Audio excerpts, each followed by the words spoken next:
2 chairs with my parents' names sat empty when my name was called. 5 minutes later, my phone buzzed with a request for $2,100. It was from my mother. They hadn't shown up to my graduation, but they wanted money right now. If you've ever had a family moment flip like this, tap like, share, and subscribe. Tell me where you're watching from. I read the comments, and some of them save people. The arena smelled like popcorn and hairspray. My friend Jules held my cap with the little Nora 2025 stickers and whispered, "They're late?"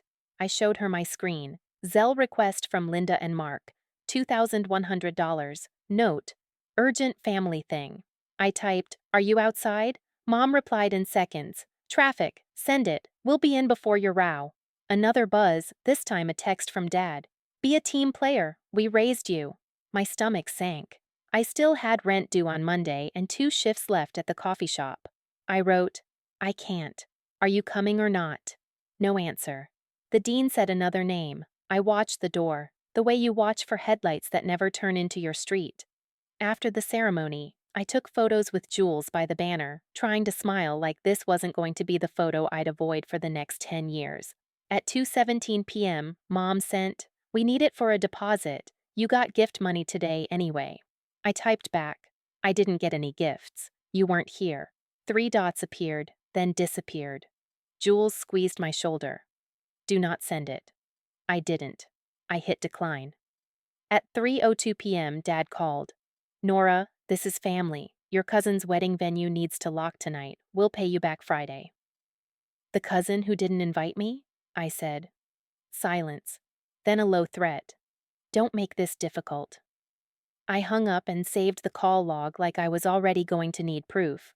That night, I set my diploma on the tiny shelf in my apartment and waited for the apology that never came. Instead, at 9:41 p.m., another message lit my screen. Final ask, $2,100 by 10 p.m. or we'll handle it. I stared at those words and felt something click into place. The same click you hear when a lock turns and it's not your hand on the key. At 11:42 p.m., red and blue lights washed over my blinds and someone knocked on my door. "Police," a voice said. "Are you Nora?" I thought of the empty chairs, the request, the deadline. I opened the door with my phone recording. "I am," I said.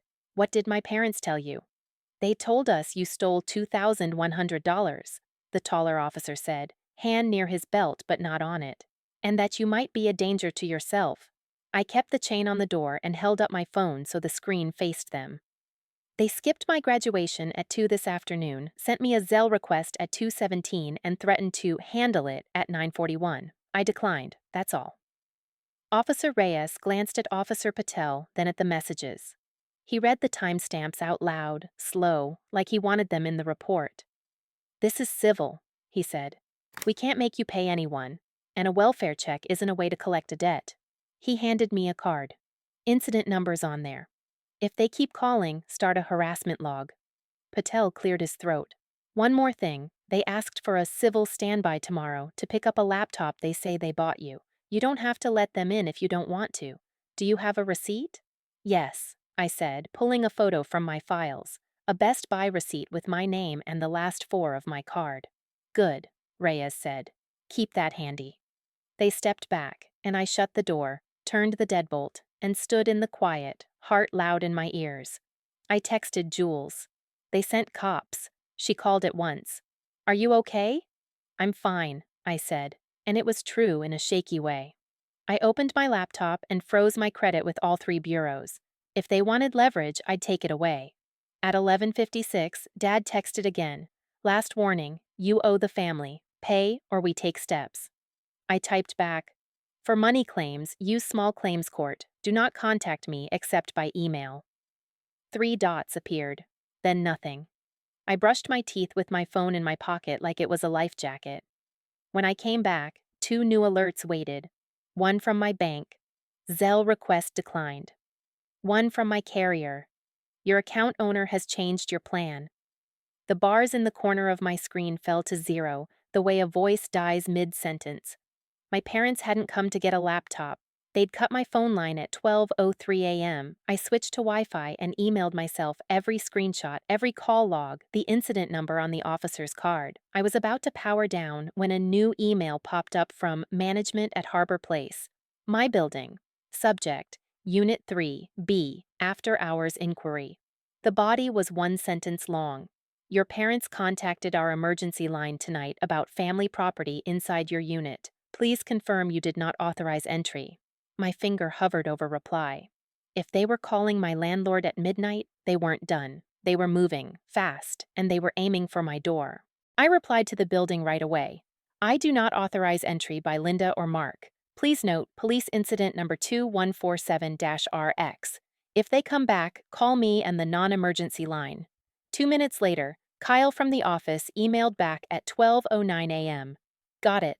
Their call is recorded. They said, family property. We told them tenants control access. I sat on the floor with my back to the door, forwarded every screenshot to a new email titled, If Anything Happens, and set my phone to Wi-Fi calling. At 7:58 a.m., the lobby desk rang. Nora, your parents are here with 2 officers for a civil standby, the concierge said. Do you consent? No, I said. I'll come down with receipts.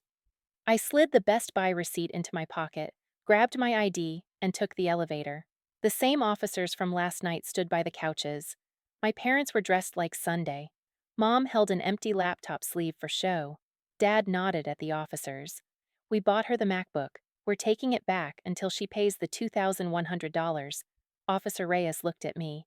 You don't have to hand anything over. Civil standby is for keeping the peace, not picking sides. I pulled out the photo. Paid on my card. Here's the last 4. Also, a text from Mom.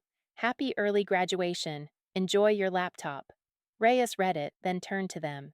This is civil. If you believe you own property, you can file in small claims. You can't recover it in a lobby. Dad's smile thinned. We also own her phone. We shut it off.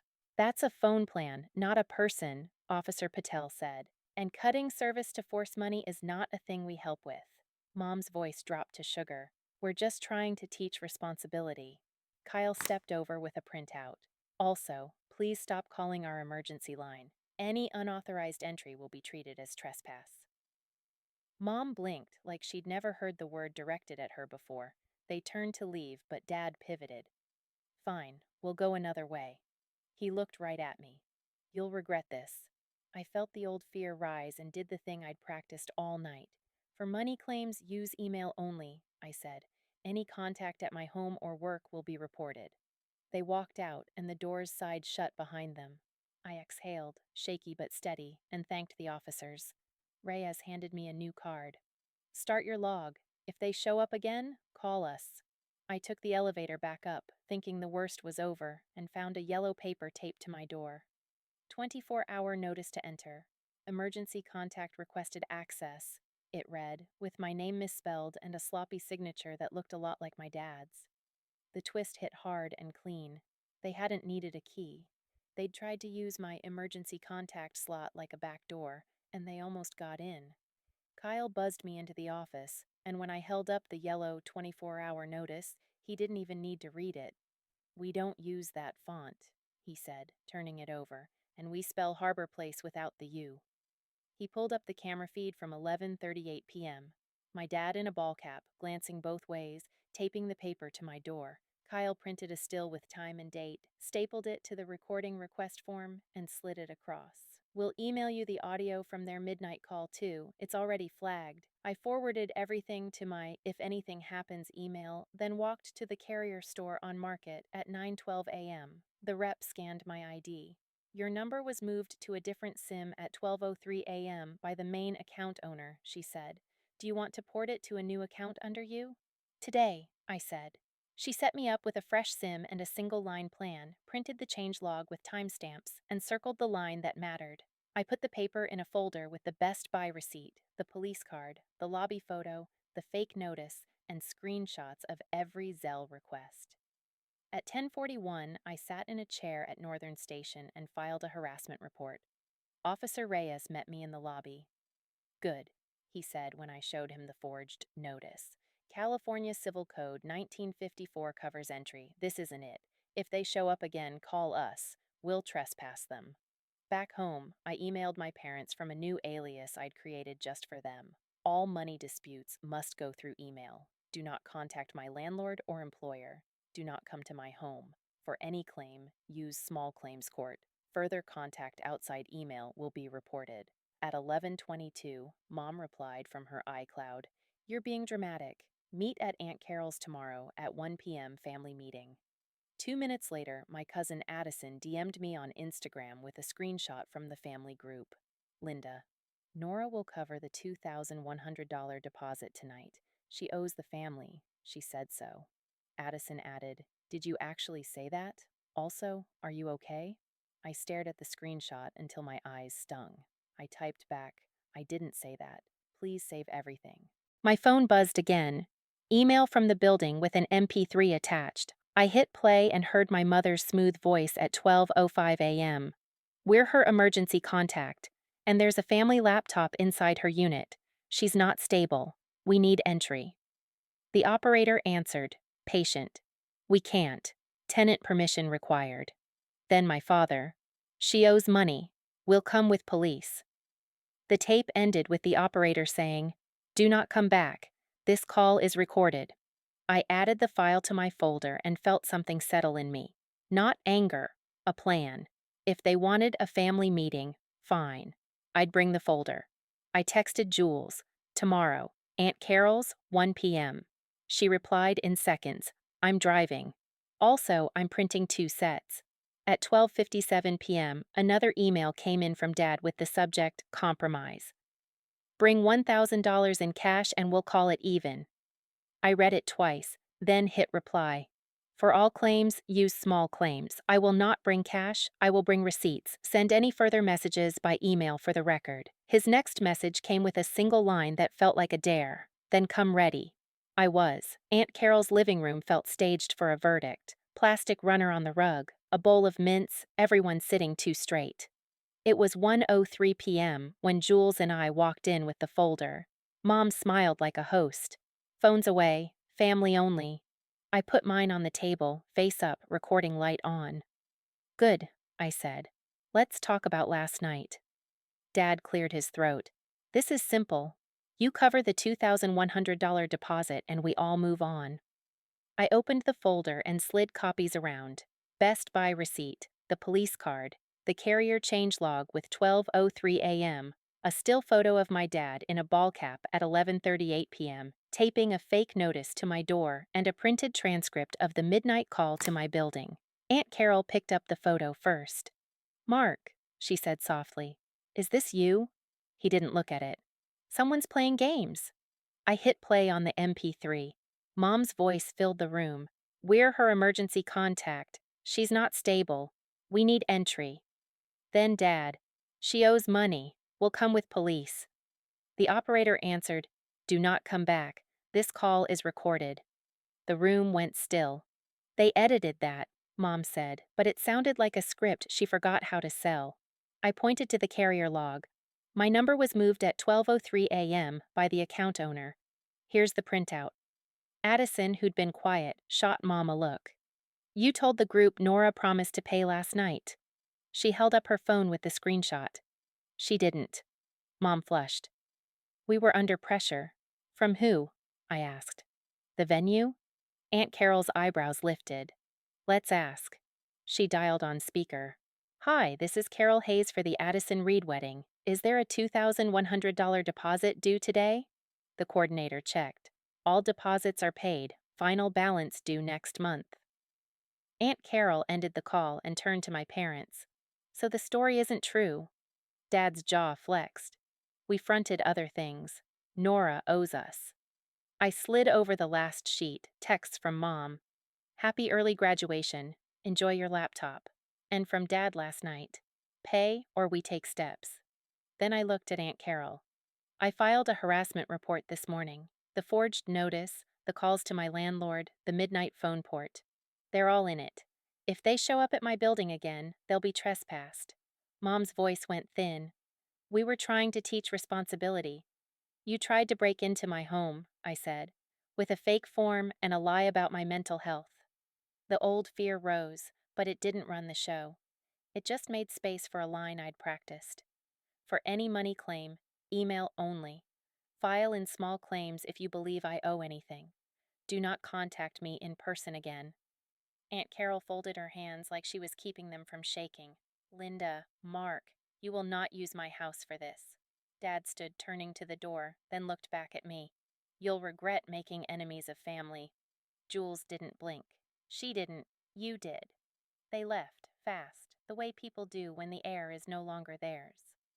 I gathered the papers, heart hammering, thinking it was finally over, until my phone buzzed with a new email, subject line in bold from the county e-file portal. Small claims case filed, Linda Hart and Mark Hart versus Nora Hart. Amount $2,100. Hearing date 14 days. I felt my hands go still over the folder. They hadn't been bluffing, they were taking me to court. The courthouse waiting area smelled like coffee and floor cleaner. Jules sat beside me with our folder while my parents stood by the wall pretending not to see us. Hart v. Hart, the clerk called. We stepped up. The judge looked over his glasses. Who's claiming $2,100 and why? Dad started fast. It's a family loan for a wedding deposit. She promised to pay last night. Do you have a contract? The judge asked. Texts? Anything in writing where she agrees to repay? Mom lifted her phone. We have a family chat. Addison raised a hand from the back. I'm in that chat. She never said yes. The judge waved me forward. I laid out the copies. Best Buy receipt for the laptop they tried to seize, police incident card from the welfare check, carrier log showing my number was moved at 12:03 a.m., the photo of Dad taping a fake 24-hour notice at 11:38 p.m., and the transcript of my mother's midnight call to my building asking for entry because I was unstable. I added a one-page email from the venue coordinator Aunt Carol had printed. All deposits paid, no $2,100 due on the date in question. The judge read in silence, turning each page with the same small motion. He looked at my parents. This isn't a loan case. It's an attempt to collect money without proof. The venue says no deposit was due. You tried to recover property you don't own, and you involved the police and a landlord to pressure her. Small claims is not for that. Mom whispered. We were under stress. That doesn't create a debt, he said. Claim denied. Dad leaned in. So she gets away with it? The judge set the file down. With what?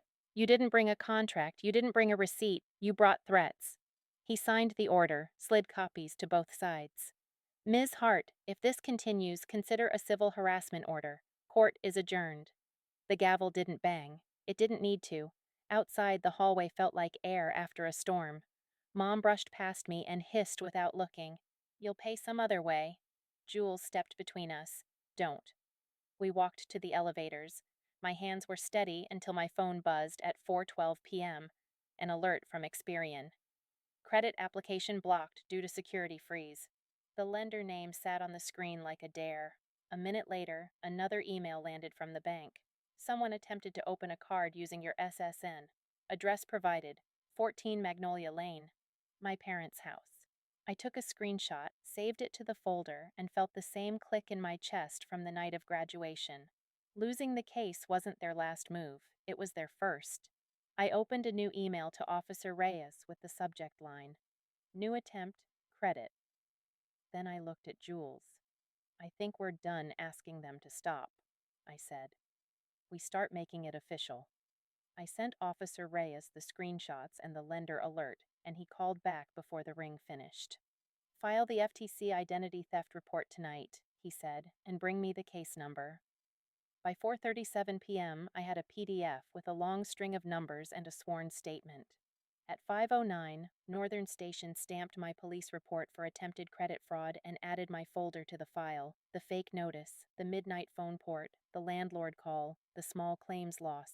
Next step is a civil harassment order, Reyes said. You have enough. I sat in the courthouse self-help center at 6:12 filling in boxes I never thought I would check. No contact, no third-party contact, no work contact, 100 yards. The judge granted a temporary order at 9:02 a.m. the next day. The sheriff served my parents at 7:22 p.m. Addison texted me a photo of the paperwork on their porch with a single word, served. 15 minutes later, a blocked number called twice. I let it ring and forwarded the call log to Reyes. That counts, he replied. We'll note it for the hearing. In between all of this, I kept doing the small things that make a life stick. I changed my emergency contacts with my building and HR, moved my number fully to my own account, set passwords with keys no one else knew. A week later, we were back in court. My parents sat with folded arms while the judge flipped through the pages. He looked up. Cutting off a phone at midnight to compel payment, contacting a landlord for entry, filing a false emergency, trying to open credit with her SSN. This is not a family dispute. This is harassment. He signed the order for 3 years. Email only for legal matters. Any violation, call 911. We walked out into the noon sun that felt new. I wish the story ended there, neat and quiet, but people don't change on a stamp. They sent one more email. You'll regret this. And then nothing for a long time. Addison kept her wedding simple and sweet. She sent me the real invoice to prove what I already knew. There was never a deposit due that night. Kyle taped a no trespass notice for Linda and Mark at the front desk. Jules brought pizza to my place and helped hang a photo from graduation where it was just the two of us, no empty chairs in the frame. A month later, a design studio downtown hired me after seeing my portfolio on a job board. When they asked about gap dates, I told the truth in one line. Family noise, now quiet. On the way home that day, I passed the arena where my name echoed and 2 chairs didn't. I thought of the police knocking at 11:42 p.m., the fake notice at 11:38, the phone cut at 12:03, all the little clocks they tried to use to run my life. They taught me something I should have learned sooner. Time belongs to the person who stops the game. I still keep the folder in a drawer. Receipts, case numbers, the order with the judge's initials. Not because I'm waiting for a fight, but because proof is peace. If you're where I was, alone in a room with blue lights on your blinds, start a log, save everything, and draw the line in ink. Family isn't leverage. Love doesn't come with a deadline and a dollar amount. I didn't buy my safety with $2,100. I built it with boundaries.